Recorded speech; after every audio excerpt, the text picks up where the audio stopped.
Magandang gabi sa ating lahat, mga kababayan. Captain A. Valero. Okay. Alam nyo na kung bakit tayo nandito lahat. Nandito tayo sa harap mismo ng ating mataasang pambansa. So tayo ay nandito para sa ating ipahayag yung ating mapayapang protesta sa ginagawa ng ating mga representante, mga taong binoto natin para i-represent tayo, para maging leaders natin. Pero anong ginawa nila? Alam nyo na, nilapastangan tayo, nilustay nila yung pera ng taong bayan, ginamit sa sarili nila. Kaya hindi sila karapat-dapat. Anyway, umpisa pa lang tayo ngayong araw na ito. 3 araw po tayo dito, so magkasakasama tayo dito. Bukas, Jack, mas marami tayo. At gagawa tayo ng mga bagay para talagang pilitin natin sila na panagutin itong mga kongresista na ito na nagkasala sa ating bayan. So muli, maraming salamat sa inyo. Hindi ko na patatagalin dahil bukas na uli ako magsasalita. Ito ay paunang salita lamang. Hinihikayat ko lahat na makisama sa atin, yung mga kasamahan natin, mga kaibigan, mga kamag-anak, kaopisina, katrabaho, kaya natin sumama sila sa atin para mas marami tayo. Hindi tayo alis dito ngayong gabi. 3 araw tayo dito. So muli, maraming salamat sa inyo lahat. Mabuhay ang Pilipino. Thank you.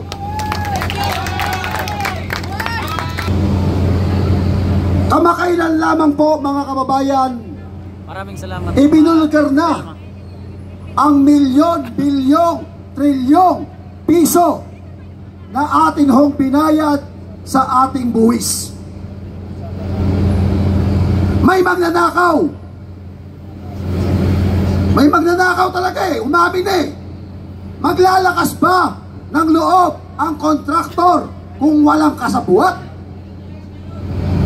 Maglalakas ba ng loob ang Department of Public Works and Highways kung walang kasabuat na politiko? Nakita na po ninyo kung anong ginawa. Umamin na si Diskaya, magnanakaw siya. Umamin siya na ang kanyang mga kasabuat ay mga Department of Public Works and Highways at mga kongresista.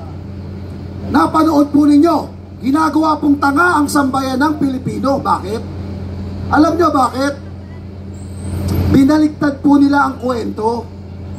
Ang kwento, mga kababayan, yung taga Department of Public Works and Highways na kung saan umamin lamang ng 2 senador na pagkakatiwalaan na to at ipapasok na natin ito sa WPP, Witness Protection Program.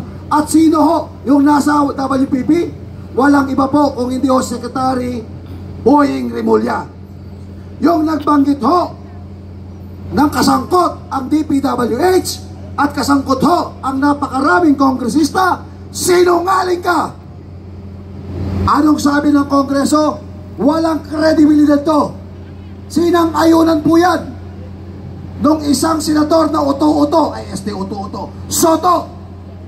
Saan ka makakakita na wala na ng kredibilidad mula ho nang nagpalit ng liderato ang Senado? Magpapauto ba tayo? Hindi! Magpapauto tayo kay uto-uto? Hindi! Eh ano dapat natin gawin? Kumilos. At itong ginagawa po natin ito, ang pagkilos, ay legal. Hindi po ito illegal. Sapagkat may permiso po tayo sa Pangulo ng Republika ng Pilipinas. Kahit pumunta tayo sa gitna doon, walang haharang sa atin. Bakit? Sinabi ng Pangulo ng Republika ng Pilipinas, lumabas kayo, sumigaw kayo. Hindi ba? Kaya kahit pumunta tayo doon, wala hong magagawa. Bakit? May basbas kami. At sinabi niya, sumigaw kayo, manawagan kayo, lumabas kayo. Eh hindi lang ho basta labas. Kailangan ho, isigaw ho natin yung mga buhaya, yung mga magnanakaw. Sawang-sawa na po tayo Utang dito, utang doon, pero ang nakikinabang, iilang politiko. Kaya mga minamahal ko po mga kapatid, sa mga YouTube channel po ninyo, sa mga nakakapanood po, libo-libo, daan-daan na nanonood ngayon sa atin, huwag po nating ipakita ang ating tapang diyan sa ating home platform. Lumabas po lahat ng gustong sumali rito, samahan niyo po kami, para sa inyo po ito, para sa ating lahat. Muli, magbabalik po ako mamaya ha. Magbabalik po ako mamaya. At again, isang sigaw nga, Martin, Martin Magnanakaw! Martin, Martin Magnanakaw! Martin, Martin Magnanakaw! Magnanakaw si Martin! Mamaya ho, i-reveal ho natin mamaya sa akin dito, ang bisibis. Okay, ito pong makakasama natin ngayon. Napakagiting po ito, lumalaban sa korupsyon. Isa pong retirado, pero bakit imbis na ho magpahinga na, nandito pa?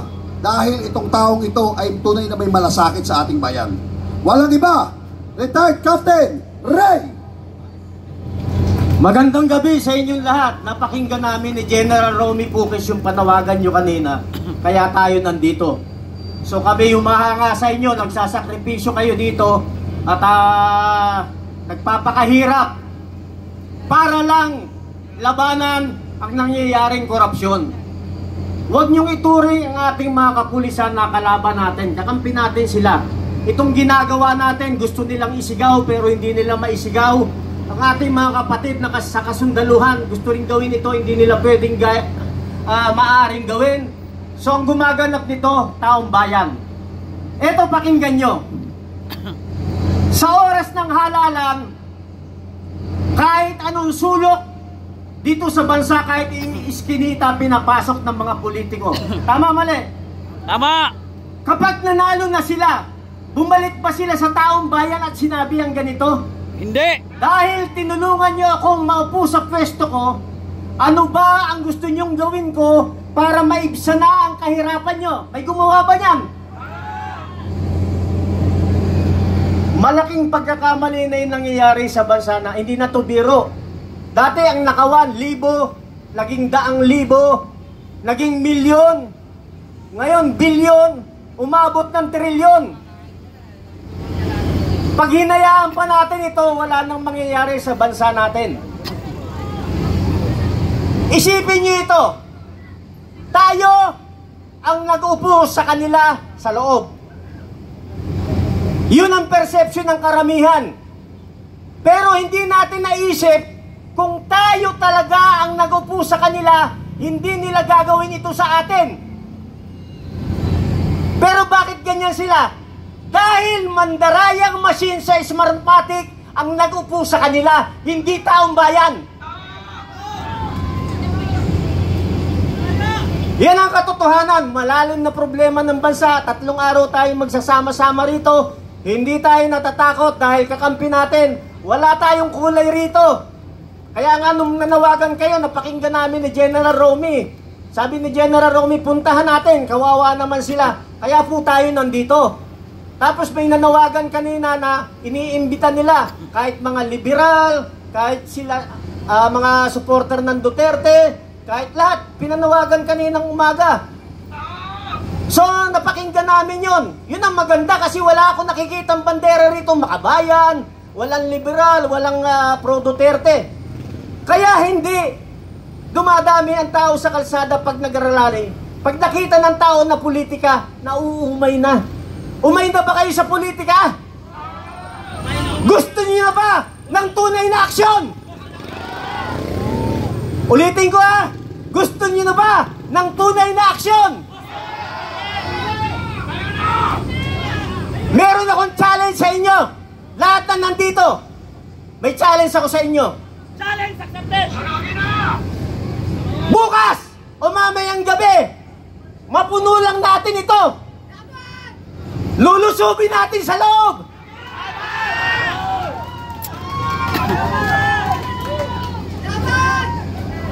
Hindi natin susunugin. ang pinakamadaling pwedeng gawin natin, ulitin ko to ha, ang pwedeng madaling gawin natin, gumawa ng gulo. Mas madali yun kaysa sa ginagawa natin eh. Magpasabog lang tayo dyan, gulo na eh. Pero bakit natin gagawin yun? Pwede naman na mapayapa. Okay, turuan ko kayo na mapayapa. Magkaisa tayo ha. Punuin natin to. Magpapatulong tayo sa mga kapatid nating pulis. Naiintindihan nila yung damdamin natin. Kasi ito rin yung damdamin nila. Bakit? Ang pamilya nila kasama rin sa taong bayan. Oh, marami tayo. Kahit may barikada, pasukin natin. Yung hindi tatakbo na congressman, mabuti yon. Yung tatakas, masama yon. Magulo, hindi. Hindi. Makikiusap tayo eh. Papasok kami dyan, papasok lang. Amin naman yung building na yan eh. Sa atin yan eh. Ba't ilalak nila yan? Ay sa atin yan. Tapos yung mga nasa loob, ang nagupo, taong bayan. Kung tayo nagupo, pwede rin silang paalisin. Ba't kayo natatakot? Kaya lang, ang hirap natin gawin, bakit? Pwede ba nating sabihin, napapaligiran namin kayong mag-isa ko? Mag-isa lang ako.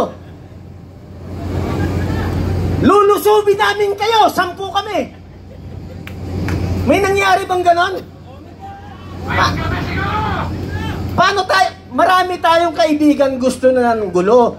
Huwag nating gayahin yung nangyari sa Nepal, nagkapatayan. Yung nangyari sa Indonesia, maraming bansa. Kaya naman natin eh. The only solution for us to win is to have at least, hindi na milyon, 100,000 lang rito. Pasok na tayo sa loob eh. O, deal ko sa inyo.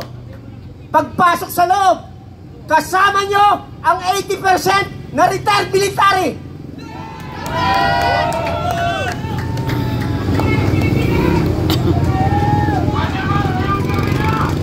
Di tatakas yung mga yan. May daanan sa likod, kasya lang tao. Dadaan sila magtatakbuhan, yung masasamang congressman. Hahabulin ng taong bayan, parang pelikula. Madadapa sila. Mabagal tumakbo sila. Bakit? Puno ang bulsa nila ng kayamanan eh. Yung iba nasa tiyan nila. Ayaw nilang iwanan. Lahat tayo mamamatay sa mundong ito. Minsan lang tayo mabubuhay. Hindi na ito mauulit pang muli. Habang may hininga pa tayo, ipakita natin sa kanila ang puwersa ng taong bayan sa mapayapang paraan. Okay? Hindi natin sila papatayin. Bakit gusto niyong pumasok? 100,000 po kami rito. Dahil po naiinis kami kay Martin Romualdez, hindi naman namin siya papatayin. Tigi-isang kurot lang kami, 100,000. Makakasuhan ka ba kung mamatay siya sa kurot ng 100,000? Hindi, kinurot lang natin eh.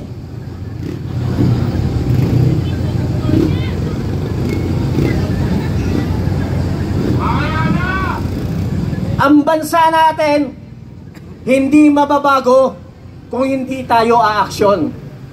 Maniwala kayo. Hindi politika ang solusyon sa bansang ito. Kahit nga wala tayong gawin eh. Gusto nyo walang gawin tayo? 1 milyon dito, wala tayong gagawin. Palagay nyo anong gagawin nila? Matatakot sila? Matatakot yung mga yan sa dami natin. Bakit? 1 milyon. Nagkaisa. Sabihin natin, lahat ng 315 na congressman, ilagay natin sa sako. Kaya natin hindi? Kaya! Kaya eh, 1 million tayo, ilan lang sila.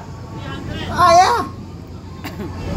Yung ibang plano natin, bukas natin pag-usapan or mamayang gabi. Dito kami matutulog ni General Romy Puquis para maraming dumating. Sama-sama tayo! Kaya hindi na nanalo ang laban bago ako magtapos. Magra-rally ngayon. Pagdating ng hapon uuwi, mag-i-schedule na naman. Rally umaga, hapon uwi. Mag-i-schedule na naman. Rally umaga, hapon uwi. May naipanalo. Huwag na tayo umalis rito para isang sakripisyo na lang. Para dumami tayo, maghikaya tayo. Pag dumami tayo, tapos na ang istorya ng mga masasama. Magandang gabi sa inyong lahat. Wala ba kayong mga kamay? Si Colonel